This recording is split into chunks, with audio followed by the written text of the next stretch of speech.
These tugs cover 400 miles of waterfront in New York and New Jersey, and countless thousands of miles on the open sea. They push and pull most of the materials which heat, shelter, feed, and clothe 8 million New Yorkers. And they dock every ocean-going vessel that enters the harbor. This is a tug's daily work, but it also takes men to do the job. The skipper, even after years of apprenticeship, he must pass rigid examinations in navigation and ship handling before he can take over the helm. He handles his tug with as much ease as a person driving his car. The mate, he works in all kinds of weather, day or night. He handles the lines, everything from an 8-inch hawser to a nylon towing line. Below decks, the rudder chain responds to the wheel, while 1,700 horses of diesel-electric power push her through the water. This is the chief engineer. It's his job to see the engines don't stop. Finally, the cook. The familiar pot of coffee is on the stove. A tug's cook is famous for his meals.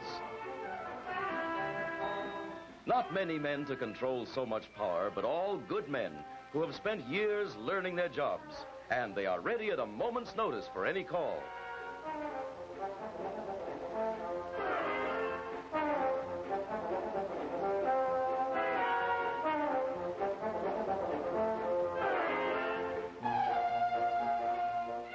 Aboard another tug, the intercom buzzes and the skipper gets his assignment. 5 tugs have been alerted. Their job, to dock the SS United States. She's the largest liner in the American merchant fleet and the world's fastest. This tug steams downstream to meet her, full speed ahead.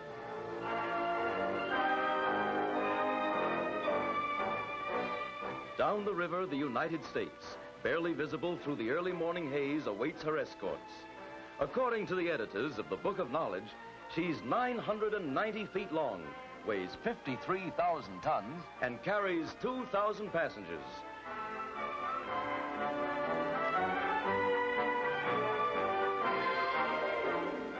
One tug turns to get lined up with the ship, and once in line, they'll match speed, approximately 5 knots.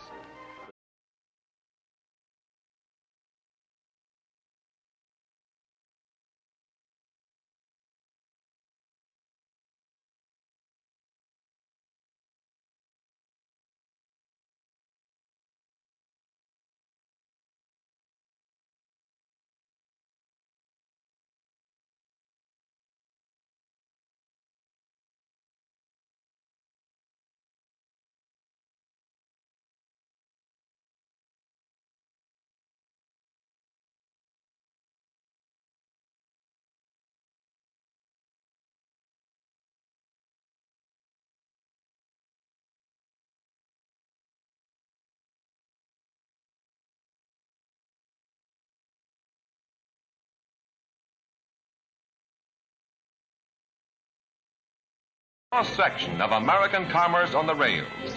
A big little railroad, big enough to fill all a shipper's needs, little enough to give personalized service.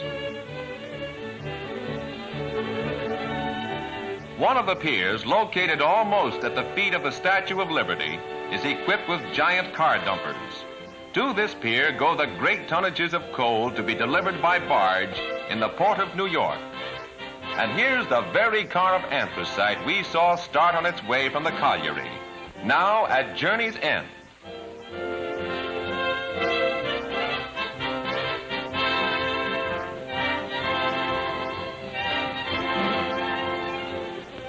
The giant machine goes into action.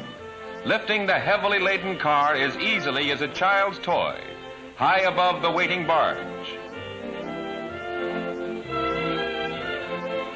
In 1945, 2 of these McMyler dumpers handled 4.5 million tons of coal. The Big Macs can dump 400 cars a day, a stunt that would flabbergast even Superman. Coal for the people of New York, anthracite for thousands of apartments and homes, bituminous for the power plants, for running the subways, light, heat and power for the metropolis. Nearby, cement cars from the plant near Allentown are unloaded into lighters. When they reach their destination, the cement is pumped out. From plant to job, it's been covered and protected all the way. Ships from the 7 seas are loaded from the railroad's fleet of lighters.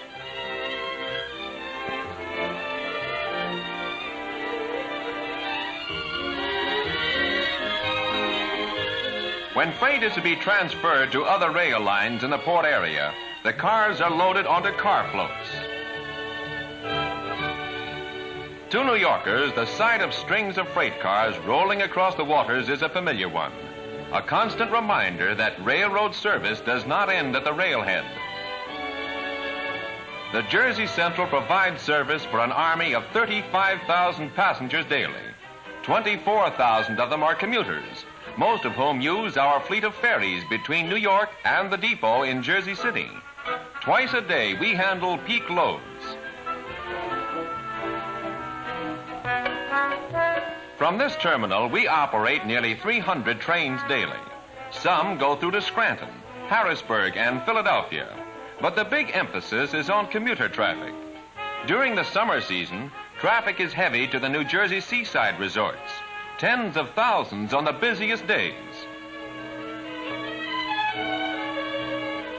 Though only 1/5 of the railroad's business is passenger traffic, it's a big job to handle so many people in rush hours.